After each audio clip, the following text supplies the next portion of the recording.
Bonjour à tous, bienvenue au Conservatoire botanique national de Bailleul. Je suis Léa, en service civique, et je travaille sur la conservation ex situ. On est au laboratoire du conservatoire et c'est ici qu'on va faire les différents tests de germination. On va tester des lots qui viennent d'être récoltés pour savoir si le lot est viable, mais aussi des lots qui sont conservés depuis plusieurs années dans la banque de semences pour connaître leur pérennité dans le temps, et les résultats pourront servir par exemple pour de futurs programmes de réintroduction. Avant de vous présenter les différentes méthodes de tests de germination, je vais vous présenter le matériel nécessaire pour ces tests.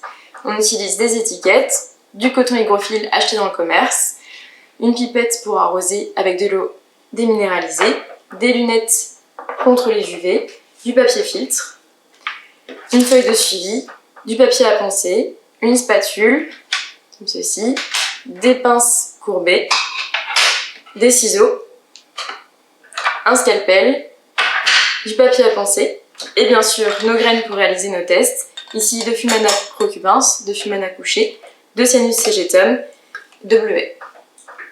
On utilise du matériel de plus grande taille, comme une loupe binoculaire, pour compter les graines de petite taille, mais aussi pour la scarification. Pour favoriser la germination, on utilise une chambre de culture. Maintenant que vous avez le matériel bien en tête, on va pouvoir entrer dans le vif du sujet, les tests de germination. Donc ici on a deux espèces, Fumana procubans et Cyanus segetum, qu'on a prélevés de manière aléatoire dans le lot, pour que les tests de germination qui vont suivre soient le plus représentatifs possible du lot. Donc on a choisi 2 fois 30 graines, puisqu'on avait des lots conséquents qui nous le permettaient, mais quand on a des lots plus petits, on va choisir entre 15 et 20 graines par exemple. Donc notre lot de Fumana provient du congélateur, et notre lot de Cyanus segetum provient du frigo. Ce sont des graines qui viennent de la banque de semences.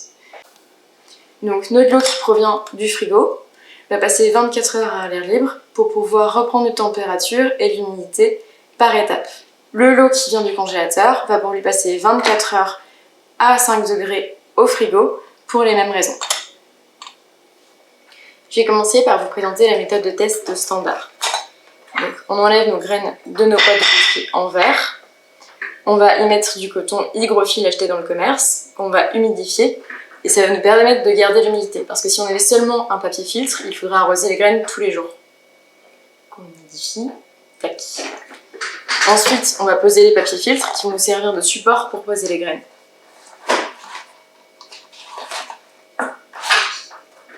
Check. Il ne faut pas hésiter à réhumidifier votre boîte de pétri, sans qu'il y ait trop d'eau non plus, juste un petit peu, pour éviter de réarroser directement après au bout de quelques jours. Et puis ensuite, on pose nos 30 graines dans la boîte de pétri. Donc, on va utiliser une étiquette pour pouvoir suivre notre lot tout au long du test de germination. Donc sur ces étiquettes, on va marquer son numéro d'accession, donc ici WS 2070, sa provenance, donc il provient du frigo avec un F, et le numéro de la boîte. Donc on va ici noter boîte 1. Ici, boîte 2.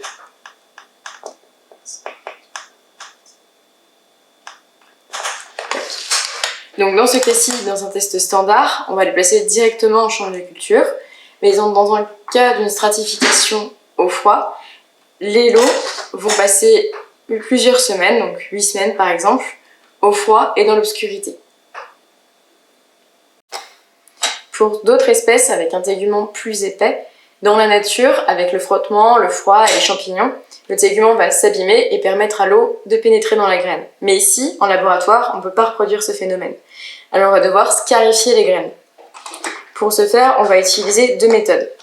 Une première avec un papier à poncer, que l'on va passer sur les graines en tournant légèrement et de faire attention de ne pas appuyer trop fort pour ne pas les casser, pour ne pas abîmer l'albumène ni l'embryon. Donc pour la deuxième méthode, ces graines ont été passées à l'eau pendant plusieurs heures avant la vidéo. Donc elles ont été humidifiées et le tégument est un petit peu plus souple. Donc ce qui va nous permettre une scarification plus simple, cette fois-ci à l'aide d'un scalpel et à l'aide d'une pince courbée. Donc une fois notre lot de Fumana procubans scarifié, on va les repasser comme en méthode standard. Donc c'est-à-dire coton, papier filtre, eau déminéralisée. Et ensuite, on place nos graines dans notre boîte de pétri et on pourra les mettre ensuite en chambre de culture. Pour certaines espèces, on va utiliser une hormone de croissance qui s'appelle la gibberelline pour les aider à sortir de dormance.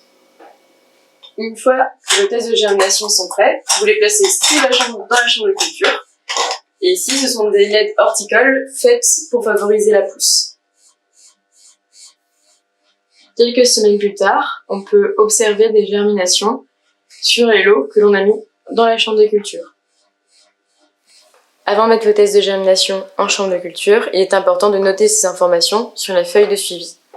On va marquer le nom de l'espèce, le programme, par exemple test de germination, en service civique et mes initiales, la légende de traitement, donc une scarification puis en conditions standards, l'origine, donc un C pour le congélateur et un F pour le frigo, la date où le lot va être humidifié et être mis en chambre de culture ou par exemple en traitement au froid, donc ce que je vous disais tout à l'heure. Le numéro de test va être attribué plus tard, le nombre de graines testées et le numéro d'accession. Ce que vous voyez en dessous, ça va être le suivi, les lectures qui vont être faites après, quand les lots auront germé. Ça fait maintenant une semaine que nos tests de germination sont en chambre de culture. Comme vous pouvez le voir, les lots ont commencé à germer. Il va nous falloir encore plusieurs semaines pour avoir les résultats finaux. Si vous avez d'autres questions concernant les tests de germination, n'hésitez pas à contacter le Conservatoire botanique national de Bailleul.